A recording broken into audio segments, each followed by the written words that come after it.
It means there are more American families, moms, dads, children, whose lives have been changed forever.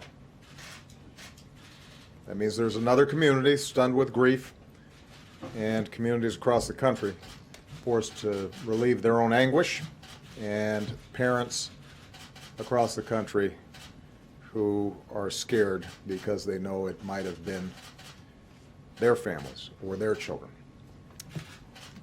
I've been to Roseburg, Oregon. There are really good people there. I want to thank all the first responders whose bravery likely saved some lives today. Federal law enforcement has been on the scene in a supporting role, and we've offered to stay and help as much as Roseburg needs for as long as they need. In the coming days, we'll learn about the victims, young men and women who were studying and learning and working hard, their eyes set on the future, their dreams on what they could make of their lives. And America will wrap everyone who's grieving with our prayers and our love.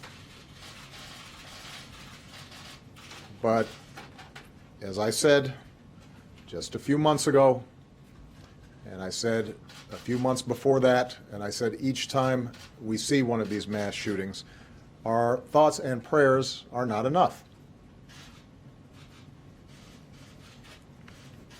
It's not enough. It does not capture the heartache and grief and anger that we should feel. And it does nothing to prevent this carnage from being inflicted someplace else in America. Next week, or a couple of months from now. We don't yet know why this individual did what he did.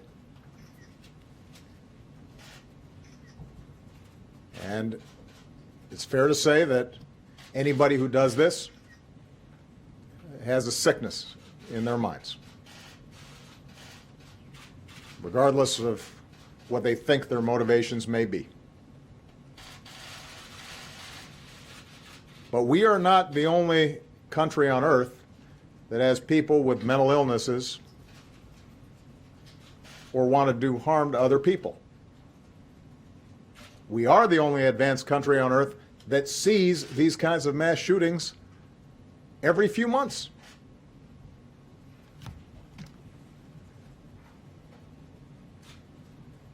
Earlier this year, I answered a question in an interview by saying, the United States of America is the one advanced nation on earth in which we do not have sufficient common sense gun safety laws, even in the face of repeated mass killings. And later that day, there was a mass shooting at a movie theater in Lafayette, Louisiana. That day. Somehow this has become routine. The reporting is routine. My response here at this podium ends up being routine. The conversation in the aftermath of it, we've become numb to this. We've talked about this after Columbine and Blacksburg, after Tucson, after Newtown, after Aurora, after Charleston.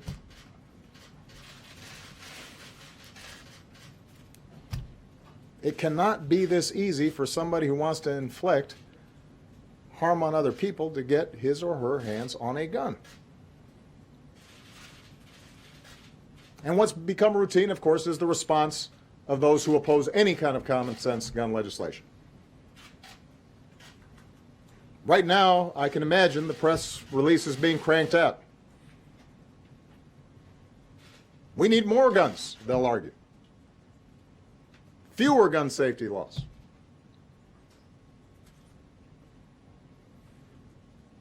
Does anybody really believe that? There are scores of responsible gun owners in this country. They know that's not true. We know because of the polling that says the majority of Americans understand we should be changing these laws, including the majority of responsible, law-abiding gun owners. There is a gun for roughly every man, woman, and child in America. So how can you, with a straight face, make the argument that more guns will make us safer? We know that states with the most gun laws tend to have the fewest gun deaths. So the notion that gun laws don't work or just will make it harder for law-abiding citizens and criminals will still get their guns, it's not borne out by the evidence. We know that other countries, in response to one mass shooting, have been able to craft laws that almost eliminate mass shootings. Friends of ours, allies of ours, Great Britain, Australia, countries like ours. So we know there are ways to prevent it. And of course, what's also routine is that somebody somewhere will comment and say, Obama politicized this issue. Well, this is something we should politicize. It is relevant to our common life together, to the body politic. I would ask news organizations, because I won't put these facts forward, have news organizations tally up the number of Americans who've been killed through terrorist attacks over the last decade and the number of Americans who've been killed by gun violence. And post those side by side on your news reports. This won't be information coming from me, it will be coming from you. We spend over $1 trillion and pass countless laws and devote entire agencies to preventing terrorist attacks on our soil, and rightfully so. And yet, we have a Congress that explicitly blocks us from even collecting data on how we could potentially reduce gun deaths. How can that be?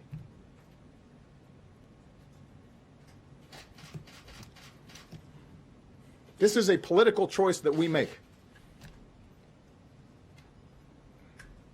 to allow this to happen every few months in America.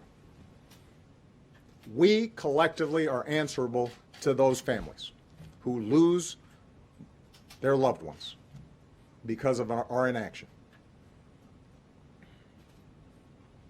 When Americans are killed in mine disasters, we work to make mines safer. When Americans are killed in floods and hurricanes, we make communities safer. When roads are unsafe, we fix them to reduce auto fatalities. We have seatbelt laws because we know it saves lives. So the notion that gun violence is somehow different, that our freedom and our Constitution prohibits any modest regulation of how we use a deadly weapon, when there are law-abiding gun owners all across the country who could hunt and protect their families and do everything they do under such regulations. Doesn't make sense. So, tonight, as those of us who are lucky enough to hug our kids a little closer,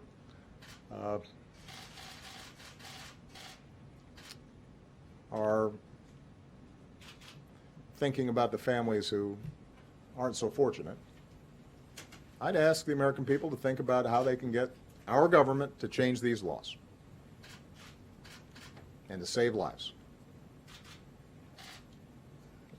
and to let young people grow up. And that will require a change of politics on this issue. And it will require that the American people, individually, whether you are a Democrat or a Republican or an independent, when you decide to vote for somebody, are making a determination as to whether this cause of continuing death for innocent people should be a relevant factor in your decision. If you think this is a problem, then you should expect your elected officials to reflect your views. And I would particularly ask America's gun owners who are using those guns properly, safely, to hunt, for sport, for protecting their families, to think about whether your views are properly being represented by the organization that suggests it's speaking for you.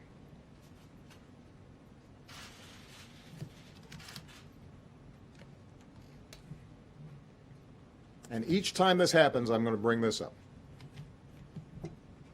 Each time this happens, I am going to say that we can actually do something about it, but we're going to have to change our laws.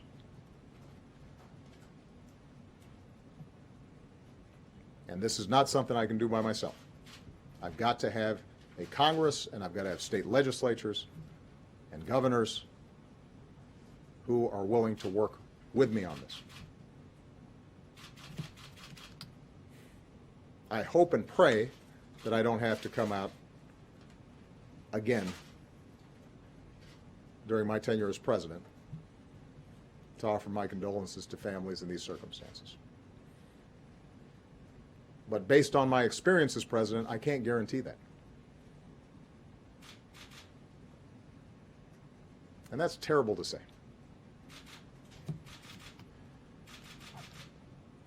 And it can change.